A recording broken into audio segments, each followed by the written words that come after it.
இவ்வளவு அழகாக பேசுகிறீர்கள், நீங்கள் எந்த கட்சி என்று கேட்டார். நான் மாநில தலைவராக இருக்கிற பொழுது ஆத்தூர் என்கின்ற ஊருக்கு ரத யாத்திரையாக செல்கிறேன்.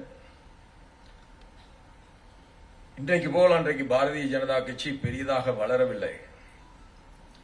வளர்வதற்கான அடித்தளத்தை அமைப்பதுதான் எங்களுடைய பணியாக, எல்ஜியோட பணியாக இருந்தது. அந்த ஆத்தூரிலே பேசுவதற்கு எங்கே ஏற்பாடு செய்திருக்கிறீர்கள் என்று கேட்டேன். அவர்கள் சொன்னார்கள், எங்கேயும் ஏற்பாடு செய்யவில்லை என்று சொன்னார்கள். இந்த ரத யாத்திரையிலே என்ன ஒரு சௌகரியம் என்று சொன்னால், மேடை எங்கேயும் தேவையில்லை, ரதமே இருக்கிறது அல்லவா, அதிலேயே எல்லாம் இருக்கிறது. நான் சொன்னேன், நம்மளுக்கு கொடிக்கம்பம் எங்கே இருக்கிறது என்று அவர்களிடத்தில் கேட்டேன். ஒரே ஒரு கொடிக்கம்பம் இருக்கிறது, அது பேருந்து நிலையத்திற்கு முன்பாக இருக்கிறது என்று சொன்னார்கள். சரி, அங்கே செல்லுவோம் என்று சொன்னேன். அங்கே சென்று அந்த பேருந்து நிலையத்துக்கு முன்பாக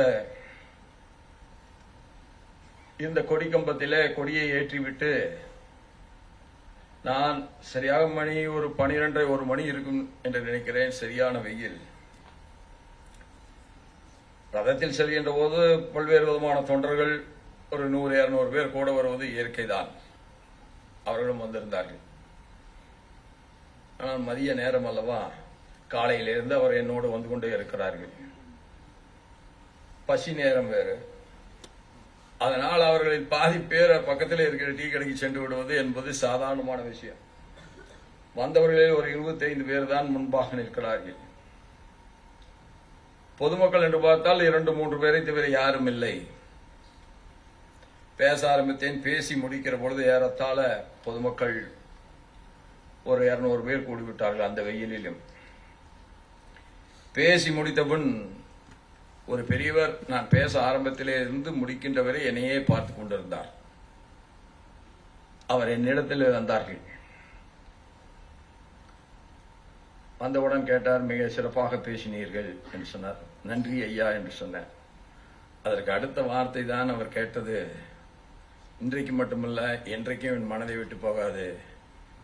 இவ்வளவு அழகாக பேசுகிறீர்களே, ஏன் உங்கள் கட்சிக்காரர்கள் கூட்டம் போடுவதில்லை என்று கேட்டார். நான் சொன்னேன், இப்பொழுதுதான் வளர்ந்து கொண்டிருக்கிறோம் ஐயா. எங்களை சுற்றி இருக்கின்றவர்கள் பெரிய பணக்காரர்கள் இல்லை. அவர்கள் எல்லாம் சாதாரணமானவர்கள். அவர்கள் ஏதாவது ஒரு நிகழ்ச்சி என்று சொன்னால் தான் அவர்களாலே கூட்டம் போட முடியும் என்று சொன்னேன். நான் அவர்களை கேட்டுக்கொண்டிருக்கிறேன். அவர்கள் விரைவிலேயே ஒரு பொதுக்கூட்டத்துக்கு ஏற்பாடு செய்வார்கள் என்று அவருக்கு சொன்னேன். அதற்கு அடுத்த கேள்விதான் வாழ்வில் இன்றைக்கு மட்டுமல்ல என்றைக்கும் மறக்க முடியாத கேள்வி.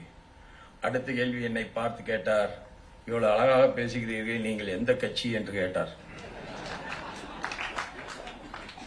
இதை நான் ஏன் உங்களிடத்தில் வைக்கிறேன் என்று சொன்னால், எந்த கட்சி என்று தெரியாத காலத்திலும் உழைக்கின்றவர்கள் யாரோ அவர்கள்தான் உரமாக மாறிப் போகிறார்கள்.